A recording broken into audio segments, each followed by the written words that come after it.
More co-workers of Michelle Mockbee testified about what they saw the morning that she was murdered, and they were asked about David Dooley's attorneys naming as alternate suspects, rather. Angenette Levy is live at the Boone County Courthouse now with today's testimony. Angenette, good evening.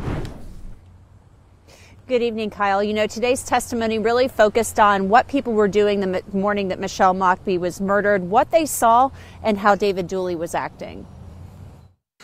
Are people at Thermo Fisher, do they have sort of creatures of habit? Yes. Ken Hicks was working in the warehouse at Thermo Fisher Scientific the morning of the murder. He was questioned about who he saw that morning, specifically coworker Joe Siegert. Did you see Joe regularly throughout the morning? Yes. At any point, did you notice if Joe Siegert changed his clothes? No, sir.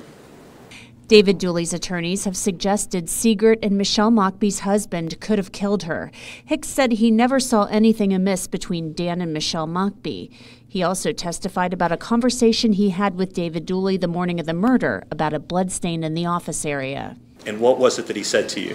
He didn't say anything to me. I said that Ed said that there was a mess up there by the women's bathroom, and he said that he just come up there and said it was clean. Dooley's defense questioned Hicks's recall of that statement and, would you be able to keep an eye on what everybody is doing in the warehouse when you're busy working, putting away things? No. Okay. Retired Erlanger Fire Chief Terry Allen talked about searching Thermo Fisher Scientific with his cadaver dog, Little Joe.